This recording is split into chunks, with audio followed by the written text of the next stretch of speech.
muda dekat Malaysia rendah libi. Katakanlah you all ada isteri yang tinggi kehendak, alhamdulillah. Kan? User kata macam mana nak naikkan libi? Ni salah satu cara dia. User. Nampak tak? Wanita kena tahu ilmu ni.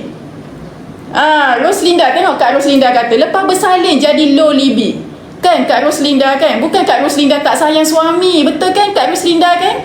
Kita jadi rendah libi ni bukan sebab kita tak sayang suami. Betul tak Kak Roslinda? Sebab diorang salah faham Kak Roslinda. Bila kita tak nak bersama, kita tak sayang suami.